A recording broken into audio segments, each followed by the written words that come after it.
Sí se ve, doctora. Ok. Ay, ¿dónde está? Entonces, vamos a empezar.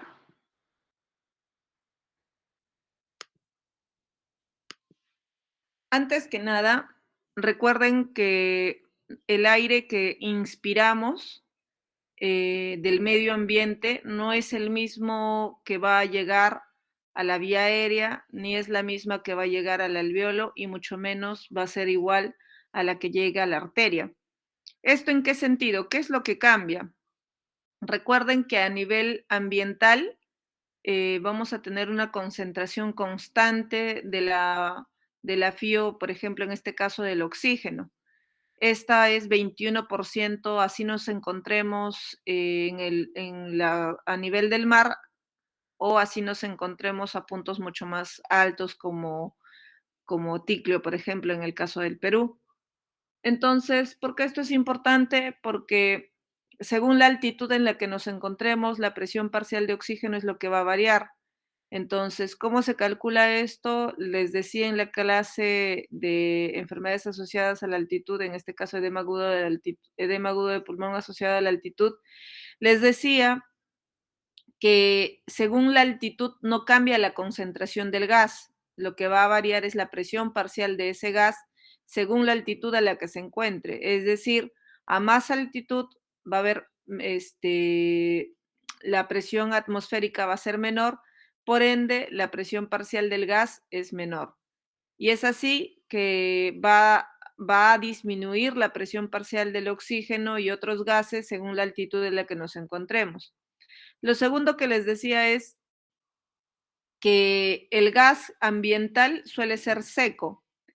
Cuando pasa a la vía aérea superior alta, vamos a tener el efecto del vapor de agua y esto va a influenciar en que disminuya la presión parcial del oxígeno. Si era de 159, bajará a 150, 149 en promedio en la vía aérea superior. Y cuando este aire ambiental llega a nivel alveolar, tampoco es igual la presión parcial de oxígeno, igual que en la vía aérea superior, ni que comparada a la del medio ambiente, sino que la presión parcial del oxígeno a nivel alveolar tiene que disminuir por efecto de la presión parcial del CO2. Y eso también ejerce una segunda caída en este nivel acerca de la presión parcial del oxígeno.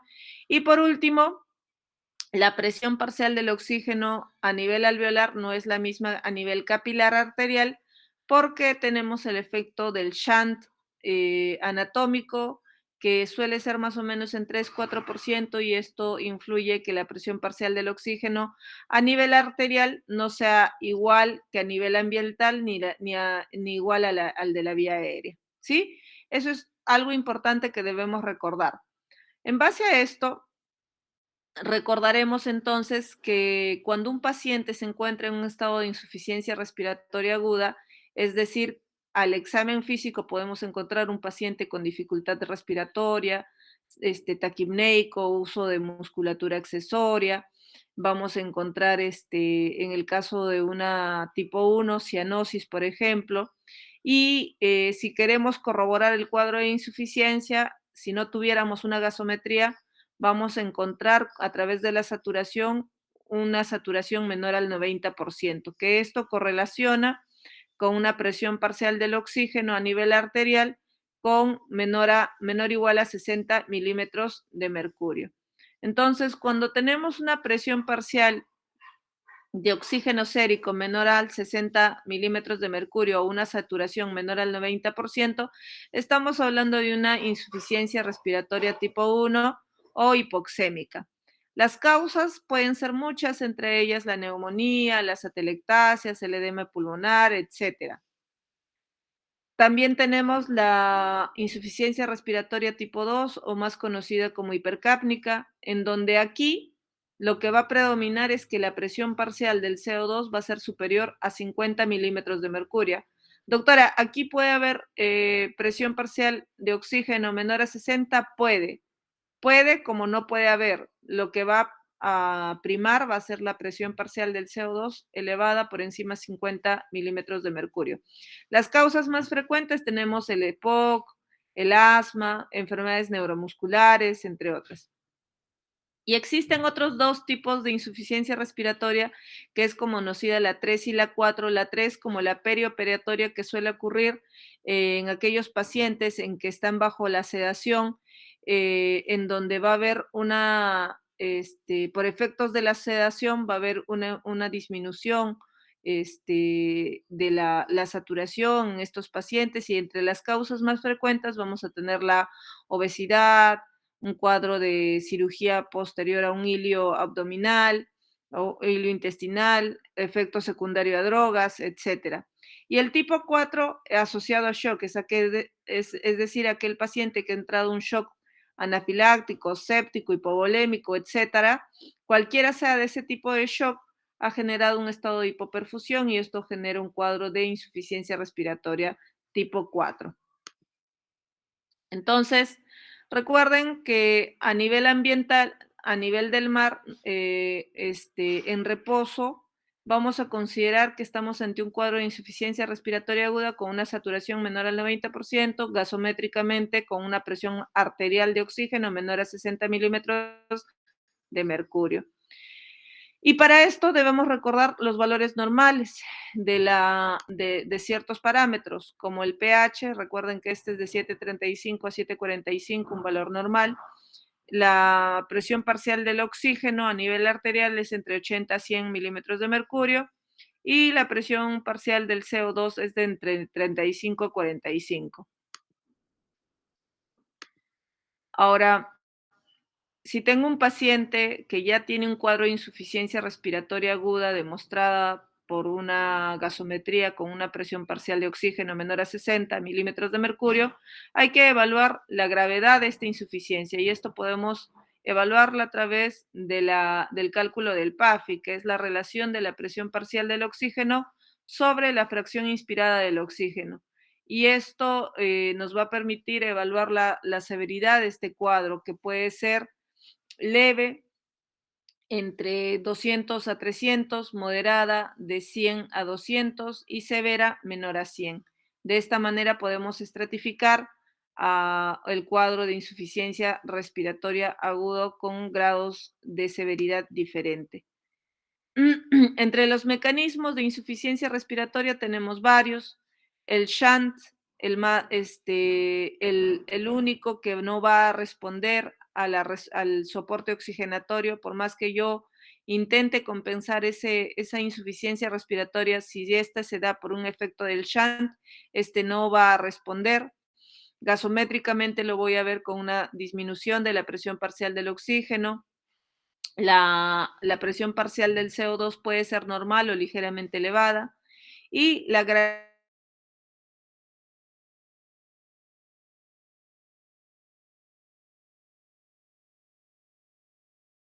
respiratoria aguda es la alteración del BQ. Recuerden que dentro de todos los mecanismos que existen de una insuficiencia respiratoria aguda, esta es la más frecuente, ¿ya? Y a diferencia del efecto shunt o del mecanismo del shunt, esta sí va a responder con los otros tipos de mecanismo de insuficiencia respiratoria aguda al soporte oxigenatorio. De todos los mecanismos, el shunt es el que no responde, pero de las más frecuentes que producen un cuadro de insuficiencia respiratoria agudo, la alteración BQ es la más frecuente en términos de, de frecuencia, valga la redundancia. En esta también podemos encontrar un nivel de CO2, o la presión parcial del CO2 puede ser normal o puede estar significativamente aumentada. Luego tenemos el otro mecanismo, que es la alteración de la difusión, es decir, todo aquello que altere la membrana alveolo-capilar, ya sea por un engrosamiento de esta membrana, por un endurecimiento, por ejemplo, como en las situaciones de enfermedad pulmonar intersticial difusa, o aquellas situaciones en las que haya destrucción de las paredes alveolares, como un enfisema, por ejemplo. También va a haber una disminución de la presión parcial del oxígeno, y el CO2 puede estar normal o ligeramente incrementada. La gradiente también va a estar elevada, y esta también va a responder al soporte oxigenatorio.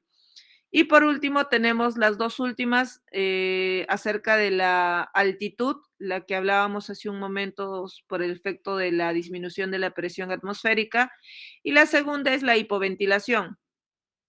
La hipoventilación también, por ejemplo, en situaciones en donde pacientes con alteraciones a nivel del sistema nervioso central por efectos de drogas o lesión o traumatismos en la zona respiratoria van a generar una disminución de la frecuencia respiratoria y esto genera un cuadro de hipoventilación y por ende también va a producir un cuadro de disminución de la presión parcial del oxígeno. En esta, su característica importante va a ser la elevación o la retención del CO2 y esta, el gradiente va a estar normal, por ejemplo, es un problema extrapulmonar netamente y también va a responder al soporte oxigenatorio. Entonces, no se olviden que tenemos 5 mecanismos que pueden estar involucrados en la generación del cuadro de insuficiencia respiratoria aguda. La más frecuente es la alteración BQ, de todas estas, la que no va a responder con el soporte oxigenatorio y puede ser mortal es el shunt y las otras pues con menor frecuencia según las características que estemos evaluando del paciente.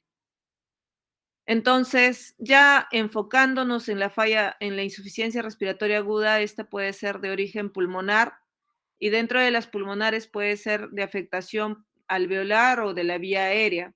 Si hablamos de afectación alveolar, puede ser diferentes patologías como una telectasia, que es el colapso pulmonar, que puede ser segmentario, lobar o puede ser de todo un pulmón.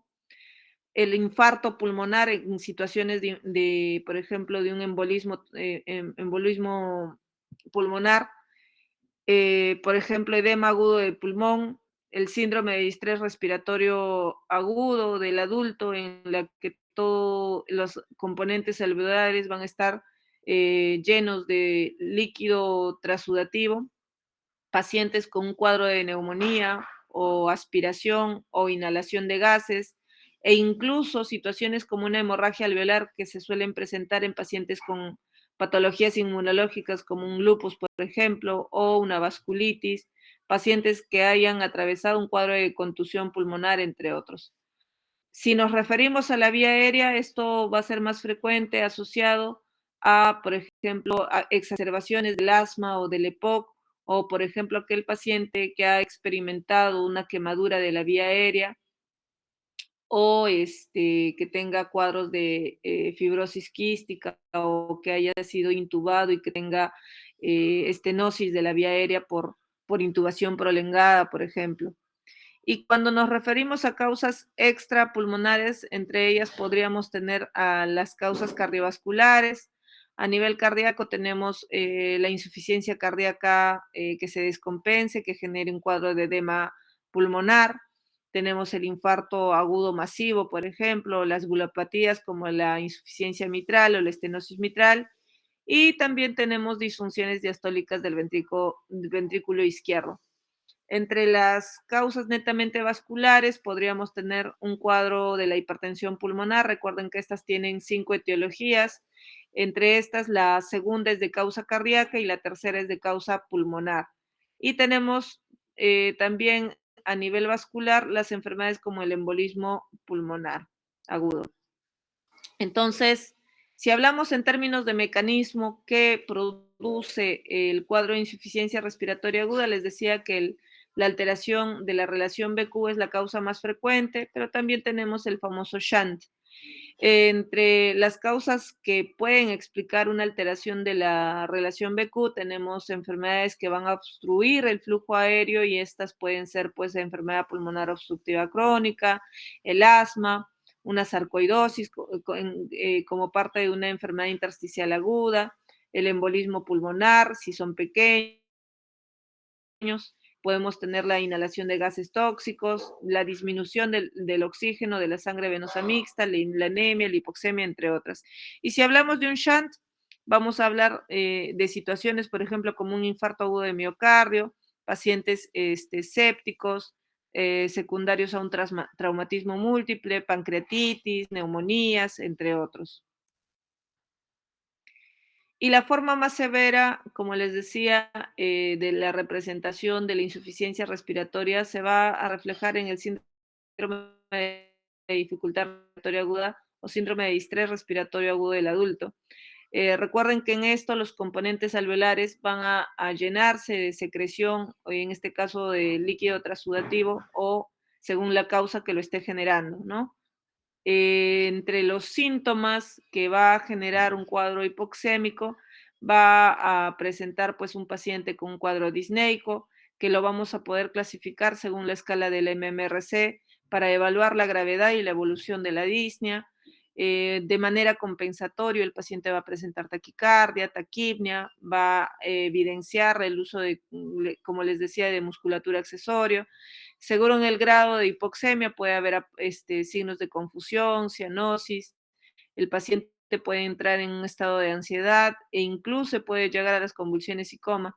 En cambio, en una insuficiencia respiratoria tipo 2 o hipercápnica, con una presión parcial del CO2 por encima de 50 milímetros de mercurio, vamos a tener un paciente bastante somnolento, con bastante somnolencia, letargia, bastante desorientado, puede haber taquicardia, temblor, el paciente va a referir bastantes náuseas, dolor de cabeza, presencia de esterixis y puede llegar incluso al coma.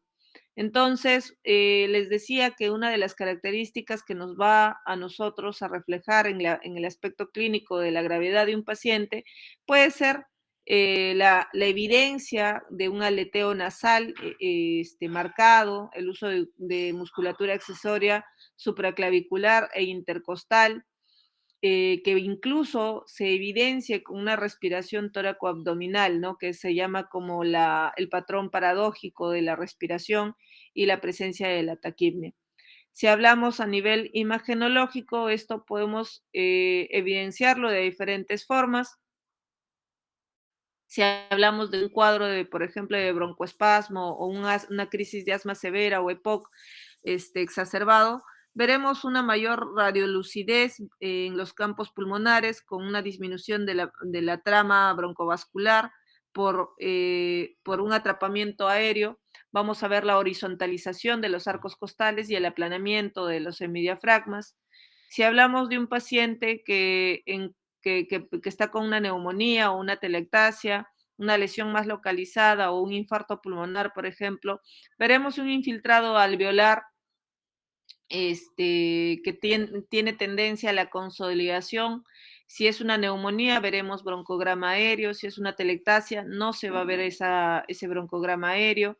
Si hablamos de pacientes con otro tipo de patologías, por ejemplo, ya no netamente del pulmón, sino extra parenquimal, podemos evaluar un paciente con una efusión pleural masiva, en donde se valorará la radiopacidad completa del hemicampo, ya sea del derecho o izquierdo, según esté afectado. En este caso, en esta imagen, vemos el izquierdo, está sumamente radiopaco.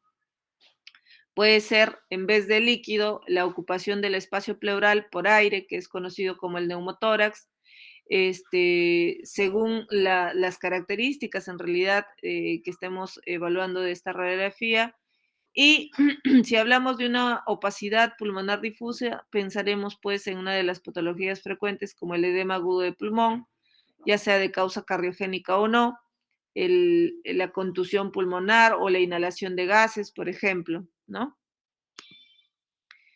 Entonces, en el caso de la insuficiencia respiratoria tipo 2 o hipercápnica, esta puede deberse netamente a problemas extrapulmonares, o sea, un problema del sistema nervioso central o un problema del fuelle, es decir, de la caja torácica. Cuando hablamos del sistema nervioso central, este puede ser por un daño central o nivel periférico, o cuando hablamos de problemas de caja, puede ser por una alteración de la estructura severa, por una cifoescoliosis severa, o por fatiga muscular, como enfermedades neuromusculares como el Guillain-Barré, el miastenia gravis, entre otros.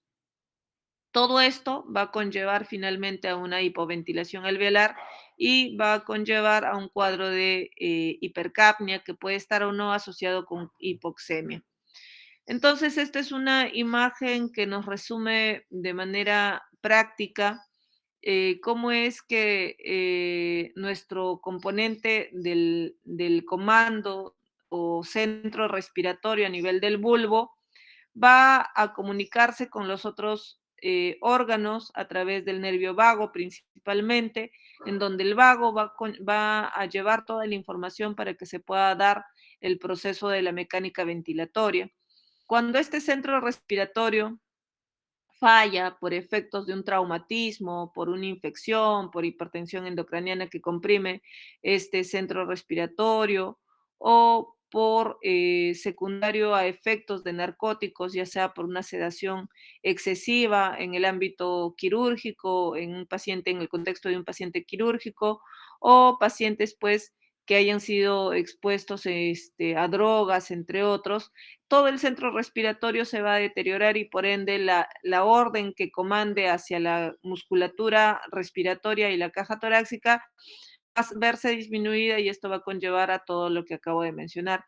Ahora, no solo está involucrado este efecto o el comando neurológico, sino que también vamos a tener efectos o factores químicos que van a influenciar en este cuadro, tanto factores químicos como factores mecánicos que al final van a conllevar de nuevo a este proceso.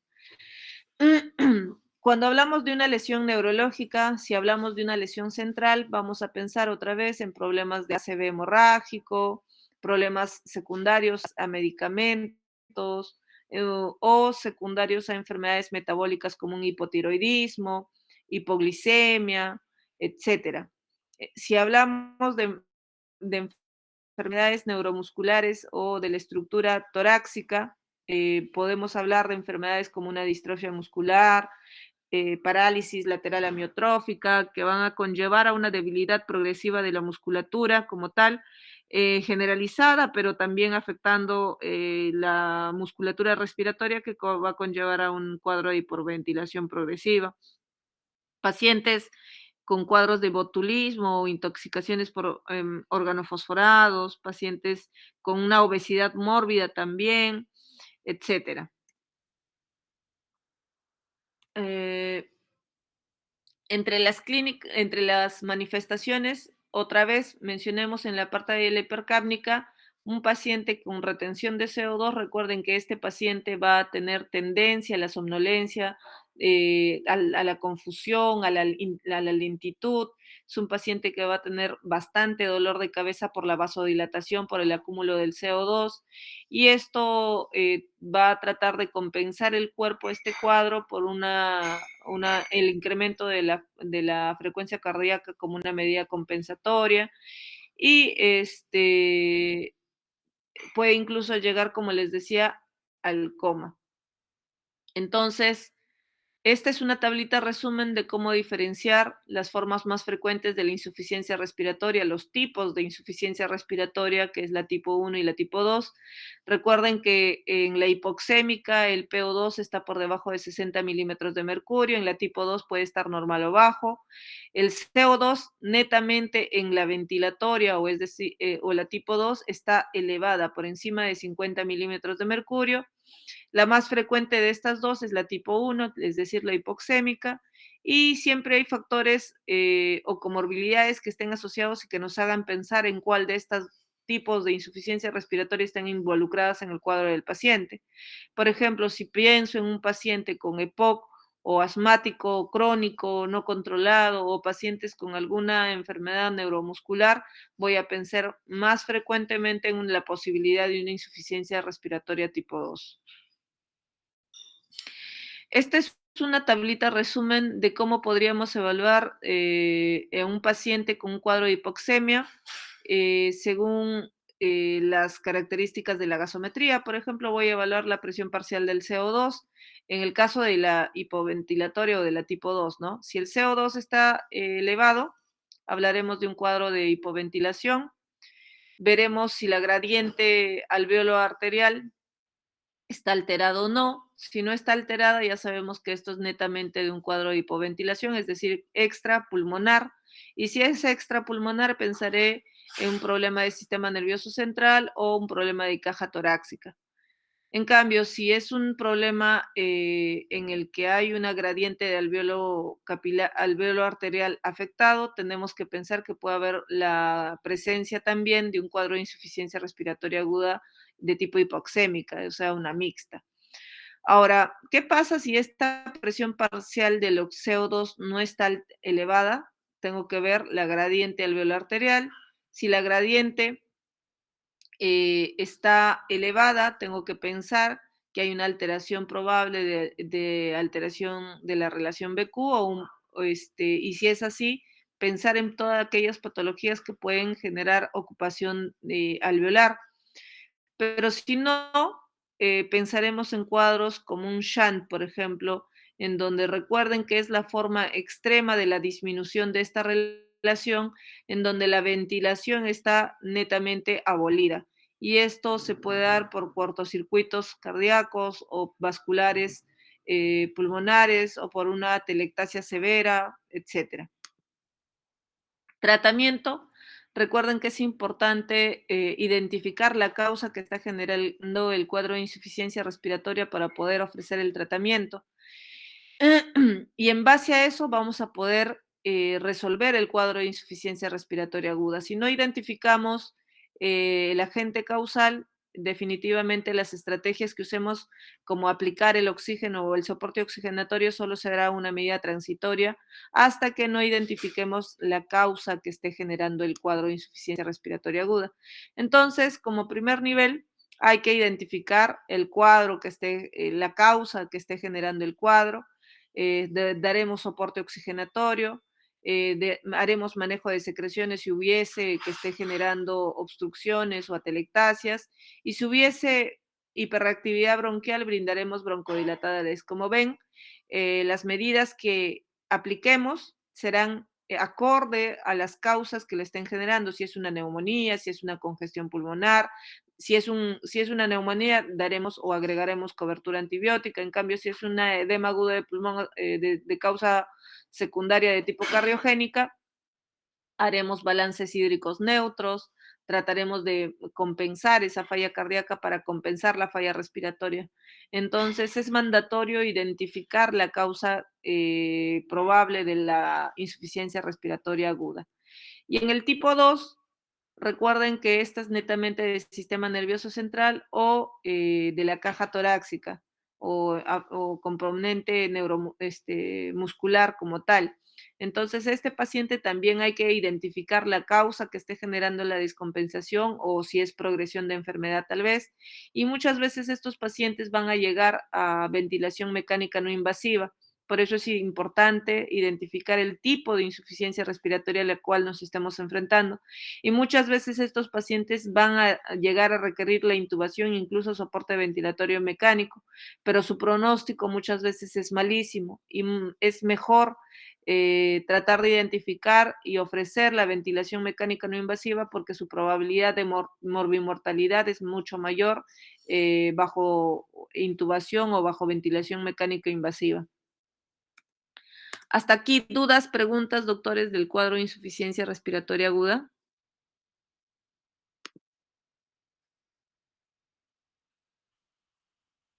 ¿Dudas? No, doctora.